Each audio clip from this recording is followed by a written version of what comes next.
Assalamualaikum. Perkenalkan, nama saya Hanifah Fonaa, NIM 011. Di sini saya akan mempresentasikan tentang beberapa materi ulumul Quran. Dan selamat menyaksikan. Yang pertama, apa sih Al-Quran itu? Al-Quran memiliki 4 definisi, tetapi jika menurut bahasa, Al-Quran berasal dari kata khoro'a, ya'khra'u, Quran, yang artinya bacaan atau yang dibaca. Jadi, Al-Quran merupakan kalamullah yang diturunkan melalui perantara malaikat Jibril dan diwahyukan kepada Nabi Muhammad SAW, kemudian dipandang beribadah apabila membacanya. Yang kedua, yaitu nama lain Al-Quran. Yang pertama, Alkitab, yang artinya kumpulan atau catatan.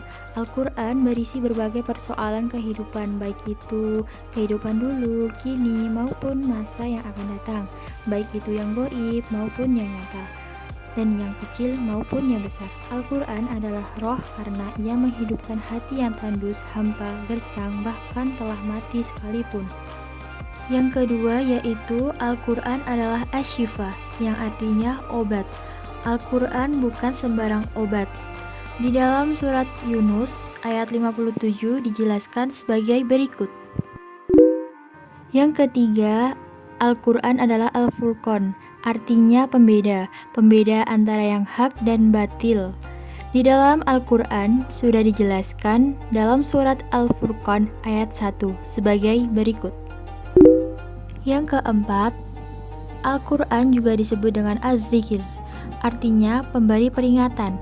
Al-Quran mengingatkan umat manusia tentang adanya kehidupan sesudah mati, adanya hari kiamat, siksa kubur, dan lain-lain. Di dalam Al-Quran sudah dijelaskan di dalam surat Al-Hijj ayat 9 sebagai berikut. Yang kelima, At-Tanzil, atau yang diturunkan, artinya Al-Quran memang diturunkan dari Tuhan semesta alam. Allah Subhanahu wa Ta'ala berfirman sebagai berikut. Yang ketiga adalah ayat dan surat.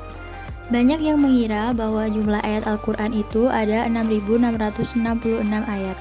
Akan tetapi setelah banyak orang yang membuktikan secara langsung, ternyata jumlah ayat Al-Quran berjumlah 6.236 ayat dan 114 surat.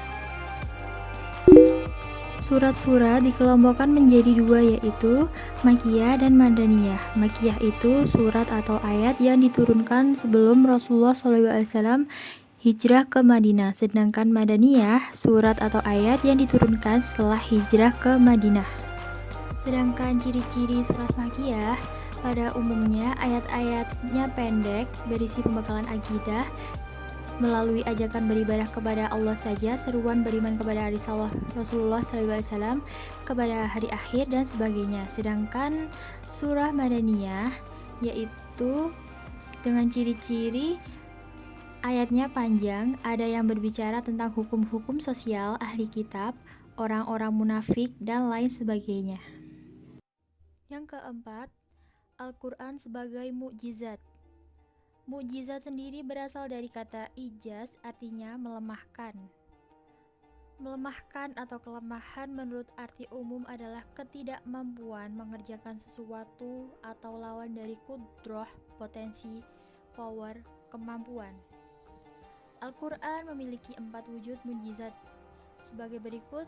Yang pertama, fasahah dan balaghahnya. Yang dimaksud dengan fasahah dan balaghahnya, di mana Al-Quran memiliki derajat yang tinggi dalam setiap susunan kata, irama, dan gaya bahasa. Susunan kalimat Al-Quran bukan merupakan syair dengan rangkaian kata menurut suku kata bilangan tertentu, bukan puisi, apalagi sebuah prosa. Yang kedua, di dalam Al-Quran terdapat berita dan janji-janji mengenai masa yang akan datang. Yang dimaksud dengan kalimat tersebut yaitu Al-Quran memberitakan segala sesuatu yang akan terjadi. Banyak sekali ayat-ayat Al-Quran yang memberitakan peristiwa-peristiwa besar yang akan terjadi dalam kehidupan sehari-hari. Yang ketiga, memberitakan orang-orang terdahulu.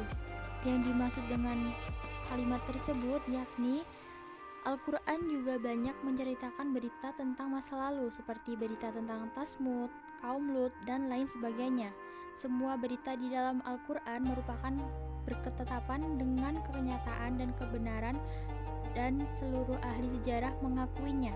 Yang keempat, banyak dijumpai fakta-fakta ilmiah pada waktu itu. Salah satu mukjizat Al-Quran adalah memberitakan proses terjadinya bumi dan langit, bulan, bintang, dan matahari. Selain itu, di dalam Al-Quran juga dijelaskan mengenai proses turunnya hujan dan pengaruhnya terhadap kesuburan tanah di bumi. Yang kelima, yakni adab dan etika membaca Al-Quran. Yang keenam, Al-Quran dari masa ke masa. Yang pertama, episode turunnya wahyu pertama. Maksud dari episode turunnya wahyu pertama yakni pada saat itu Rasulullah SAW merenung mengasingkan diri di Gua Hira. Nabi sering mendiri di Gua Hira setelah mendapat tanda-tanda wahyu yang terbaik, dan saat itu diturunkannya wahyu pertama. Yang kedua, Al-Quran di masa Nabi. Al-Quran diturunkan secara berangsur-angsur, ayat per ayat, atau ada juga yang satu surat penuh mulai dari diterima Rasulullah SAW. Setiap kali Al-Quran turun, beliau langsung menyampaikannya kepada para sahabat. Pada saat itu, penulisan Al-Quran masih dalam penulisan di pelapah kurma atau tulang-tulang binatang, kulit binatang, bahkan batu yang tipis. Yang ketiga, bagaimana Al-Quran diwahyukan. Pada saat itu, Al-Quran tidak langsung lengkap 114 surat, akan tetapi diwahyukan secara berangsur-angsur dan tidak mampu dinalar. Yang keempat, hikmah Al-Quran diturunkan berangsur-angsur. Hikmahnya adalah untuk memudahkan Rasulullah SAW dan para sahabat Nabi untuk menghafalnya. Yang ketujuh, yakni Al-Quran di masa sahabat Nabi. Yang pertama, Al-Quran pada masa Abu Bakar.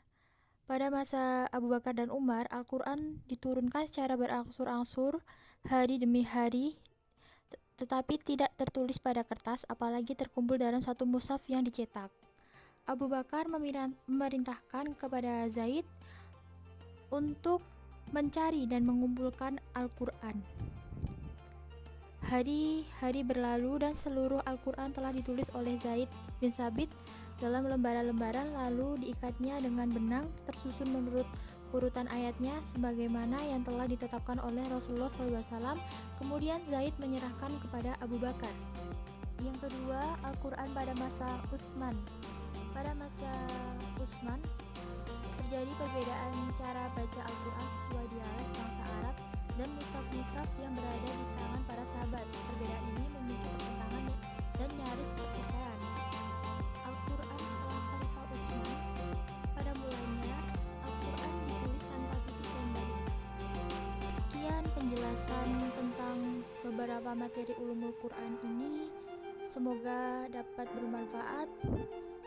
Kurang lebihnya mohon maaf. Wassalamualaikum warahmatullahi wabarakatuh.